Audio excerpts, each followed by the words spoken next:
Today, we're diving into the Jagannath Temple in Puri, India. Now, this isn't just a place of worship. It's a place that seems to just break reality. It's a hub of mysteries that seriously challenge everything we think we know about science, logic, and the world around us. So let's start with something simple. A flag, right? You expect it to fly with the wind. Basic physics. But at the Jagannath Temple, the flag on top of its massive dome does the exact opposite. Every single day, it flies against the direction of the wind. How? And it gets weirder when you look up. This is a coastal city, so you'd expect to see birds everywhere. But for some reason, no birds ever fly over the temple's main dome. No planes either. It's like there's an invisible shield up there, and it wasn't put there by people. But for me, the most mind-bending thing happens in the kitchen. They stack 7 clay pots on top of each other over a fire. Now, thermodynamics tells you the bottom pot, closest to the heat, should cook first. But here, the food in the very top pot is ready first. It literally cooks from the top down.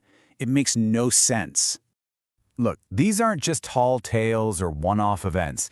These are daily occurrences that make up the very fabric of the Jagannath Temple. It's a place where the fundamental rules of our world just seem to pause, and the line between what's real and what's miraculous just completely blurs. Get this. Every single day for over 800 years, a priest has to climb the 214-foot dome, that's like a 20-story building, to change that flag. And they say if they miss even one day, the temple has to be shut down for 18 years. And you see that giant metal wheel up there, the Sudarshan chakra? No matter where you are in the city, it looks like it's facing you. It's a wild optical illusion, or something else. They also say the main dome casts no shadow at any time of day.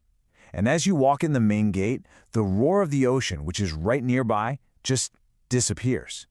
Total silence. Step back out, and it's back. It's unreal. Okay, back to that kitchen. It is one of the biggest in the world. It can feed up to 200,000 people a day. But the crazy part isn't the size, it's the method. Remember the 7 stacked pots? The fire is at the bottom.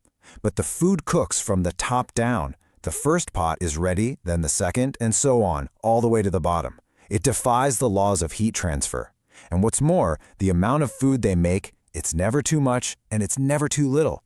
No matter if 20,000 or 200,000 people show up. It's like the temple just knows. But all these daily wonders, they're really just the tip of the iceberg. The temple's deepest, most guarded secret is about a sacred relic.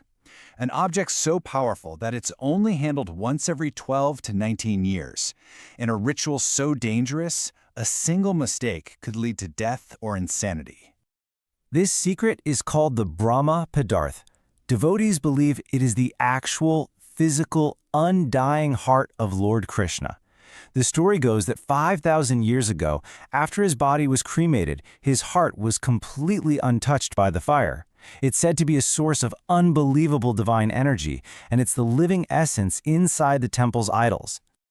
The ceremony to transfer this relic into a new idol is called Navakalera, and the precautions are extreme. The entire city of Puri goes into a mandatory blackout. The temple is surrounded by armed guards. Inside, the head priest is blindfolded. His hands are wrapped in layers of thick cloth. He has to do the transfer by feel in total darkness and silence.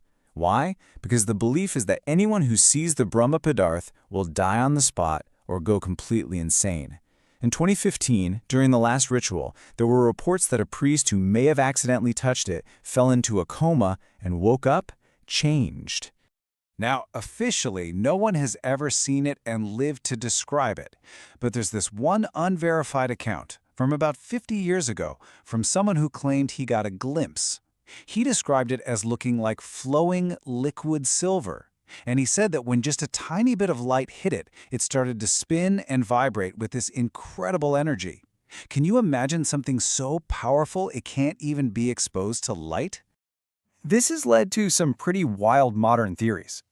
Archaeologist Praveen Mohan has put forward the idea that the Brahma Padarth might not be a heart at all. He thinks it could be some kind of ancient powerful energy source, sort of like an arc reactor. He points out that the idols are made of a specific type of wood, which is an insulator, and suggests maybe that's the only way to safely contain the object's massive electromagnetic field.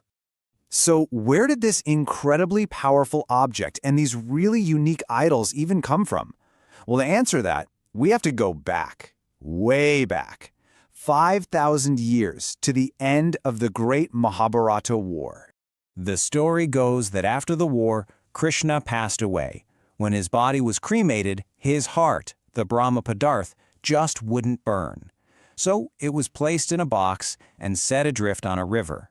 It eventually washed up on the coast of what's now Orisha and was found by a tribal chief who started worshipping it in secret. A long time later, a king named Indradumna had a dream where Lord Vishnu told him to find this relic and build a grand temple for it. So the king finds a sacred log to carve the new idols from. Then the divine architect Vishwakarma appears. He agrees to do the carving, but on one condition.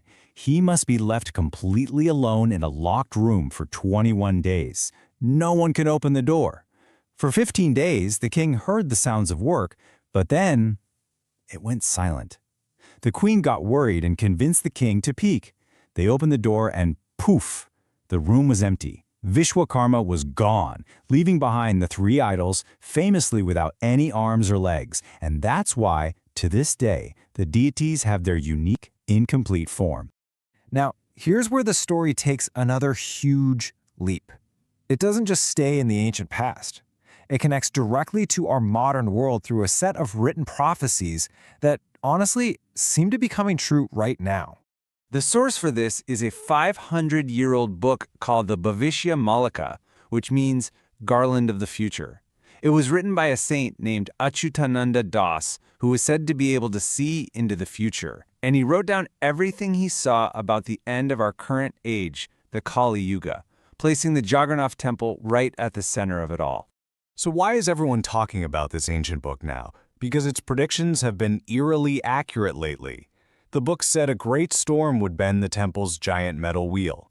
In May 2019, Cyclone Fani hit and did exactly that. It said fire would touch the temple's flag.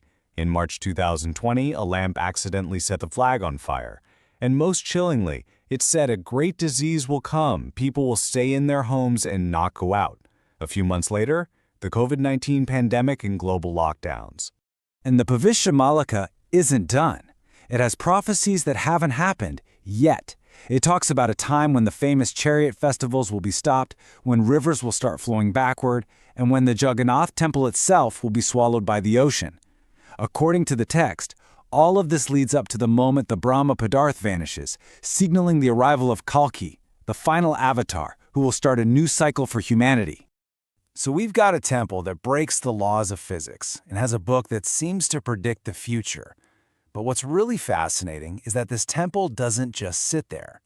Throughout history, it seems like some powerful divine force has actively intervened to protect it. Let me give you two examples.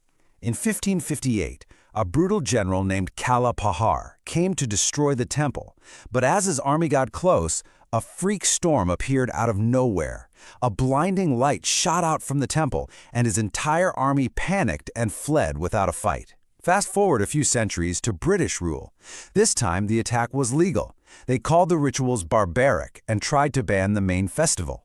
But the people responded with such massive civil disobedience that the powerful British Empire had to back down and leave the temple alone. Even the entrance is layered with this deep spiritual logic. There are 22 steps to get inside, but you are not supposed to step on the third one. It's called Yama Shila, the slab of the god of death. The legend is that Yama complained that anyone who visited the temple was cleansed of sin, leaving him with no work to do. So Jagannath gave him the third step, saying anyone who steps on it has all their good deeds wiped out and goes straight to the underworld. So when you put it all together, the flag that defies wind, the kitchen that defies thermodynamics, the living heart inside an idol, the prophecies, it really starts to feel less like a building, doesn't it? It feels more like a living, breathing, conscious being, a place where our world and some other, more powerful world are completely intertwined. And really, that's the question this place leaves you with. We count on science to explain the world we can see and measure, but a place like Jagannath Puri is full of things that seem to exist just outside of what science can explain. So it makes you wonder, if science is our map for the world we know, what do we use as a guide for everything we don't? Thanks for coming on this journey with me.